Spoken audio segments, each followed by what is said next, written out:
Halo, apa kabar? Assalamualaikum warahmatullahi wabarakatuh. Alhamdulillah, kita masih diberi kesempatan pada pagi hari ini, pagi yang cerah ini. Seperti biasa, obrolan ini semoga menambah nilai literasi kita. Bersama saya Denny Edi Hartawan. Kembali pada acara Pak Pos Literas BEMPI, sebuah program literasi atau penguat literasi secara digital. Topik yang akan kita bahas kali ini yaitu menyambung dengan penilaian sekolah pada teras dunia. Baik, di sini saya tidak sendiri. Mungkin kalian sudah mengenal. Ya, di samping kiri saya telah hadir narasumber Ibu Sri Rahayu Dwi Utari. Selamat pagi Bu. Assalamualaikum warahmatullahi wabarakatuh. Waalaikumsalam. Kabar baik Bu ya? Alhamdulillah Sehat. Amin. Apakah ada perbedaan antara asesmen nasional dengan UN? Baik, terima kasih Mas Edi untuk waktunya. Saya menyapa anak dulu. Selamat pagi anak-anak dan seluruh pemirsa semuanya. Pada kesempatan pagi hari ini, perkenankanlah saya akan sedikit mengulas yang sekarang ini lagi booming ya Mas Edi ya, yaitu tentang asesmen nasional atau disingkat dengan AN. Ya. Ini bagaimana nanti akan kita bahas secara mendetail di sini ya, secara informasi. Baik, dilihat secara luas, baik maksud dan tujuan serta mekanismenya. Asesmen nasional itu sangat berbeda dengan yang disebut dengan ujian nasional. Jadi, ujian nasional itu berdasarkan untuk melihat kemampuan siswa secara individu, jadi nilai mereka diperhitungkan dan semuanya harus ikut mengikuti ujian nasional ini karena sebagai syarat lulusan. Tetapi kalau asesmen nasional itu tujuannya hanya sebagai pemetaan kualitas pendidikan yang nyata di lapangan, sehingga tidak ada konsekuensinya bagi sekolah dan murid. Maksudnya tidak ada dampaknya bagi peserta didik berpengaruh pada nilai mereka, pada nilai lulusan maksudnya. Jadi hanya sebagai pemetaan dari masing-masing satuan pendidikan sudah sejauh mana mereka menyampaikan materi itu dan nanti akan dipetakan ini masuk kualitas kurang, sedang dan lebih seperti itu untuk di pemetaan di pusat atau pusat di Jakarta.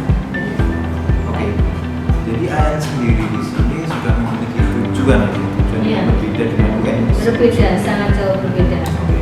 Lalu untuk selanjutnya ini, apakah asesmen nasional ini diadakan hanya untuk masa pandemi saat ini aja, atau sudah dipatenkan dilaksanakan di tahun berikutnya seperti itu? Ya, sesuai dengan yang sudah diinformasikan oleh Bapak Menteri Pendidikan kita, Bapak Nadiem, ya, bahwa asesmen nasional itu nanti diharapkan untuk tahun-tahun berikutnya itu juga tetap dilaksanakan. Yang tujuannya adalah untuk meningkatkan kualitas pendidikan.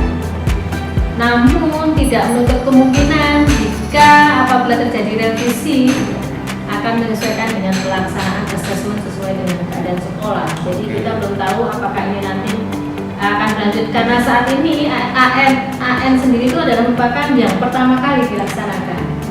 Perdana ya? Iya, perdana kebetulan saat ini pas masa pandemi. Jadi bagaimana dilihat dulu nanti hasilnya, apakah nanti ini akan berlanjut atau hanya sementara kita menunggu keputusan di pusat. Baik, selanjutnya kita akan membahas tentang instrumen asesmen. Di sini apa saja itu instrumen asesmen nasional itu? Baik, asesmen nasional itu sebenarnya memiliki tiga instrumen yang harus diketahui oleh semuanya ya. Yang pertama itu adalah asesmen kompetensi minimum atau yang disebut dengan AKM. Itu untuk mengukur literasi membaca dan numerasi sebagai hasil belajar kognitif. Kemudian berikutnya survei karakter yang akan mengukur sikap, kebiasaan, nilai-nilai sebagai hasil belajar non kognitif, dan survei lingkungan belajar mengukur kualitas pembelajaran dan iklim sekolah yang menunjang pembelajaran. Jadi ada tiga ya sudah. Oke. Berarti saya dengar sasarannya berbeda dengan UN. Kira-kira perbedaannya di situ sendiri gimana? mananya itu? Baik, untuk perbedaannya sasaran asesmen nasional itu hanya berupa siswa sampel. Jadi saya katakan di awal tadi bahwa tidak keseluruhan siswa itu nanti mengikuti asesmen nasional ini. Jadi dari masing-masing sekolah nanti hanya diambil sampelnya saja. Untuk sekolah dasar itu diambil sampelnya dari peserta didik kelas 5. Kemudian untuk tingkat SMP diambil dari peserta didik kelas 8, dan untuk tingkat SMA itu diambil dari peserta didik kelas 11. Nah, nanti tetapi untuk pihak sekolah itu harus mendaftarkan semua peserta didiknya di kelas 5 untuk tingkat sekolah dasar, kelas 8 tingkat sekolah menengah, dan SMA kelas 2 itu semua didaftarkan. Jadi nanti pengambilan sampel itu adalah keputusan dari pusat sana. Semua kita dimasukkan. Jadi ketika kita mendaftarkan peserta ujian nasional, demikian beda. Lalu di sini mekanismenya pasti berbeda ya dengan ujian nasional, pasti berbeda. Bagaimana mekanisme asesmen nasional itu sendiri? Ya, untuk asesmen nasional itu dilaksanakan selama 2 hari. Baik untuk jenjang SD, SMP maupun SMA. Dan yang sederajat itu sama, waktunya 2 hari. Kalau dulu ujian nasional kan sekitar 4 hari ya. Ada yang 4 hari, kalau SD mungkin hanya 2 hari, ya SMP 4 hari, jadi untuk PTN juga berbeda. Kali ini semua jenjang dilaksanakan hanya waktu 2 hari. Kemudian untuk perinciannya, untuk hari pertama itu adalah tes literasi dan survei karakter. Kemudian di hari keduanya nanti akan ada tes numerasi dan survei lingkungan belajar. Dan tingkat kesulitan soal dan waktu pengerjaan juga berbeda, Pak Denny. Ya. Jadi disesuaikan dengan jenjang masing-masing, jenjang SD, SMP, dan SMA.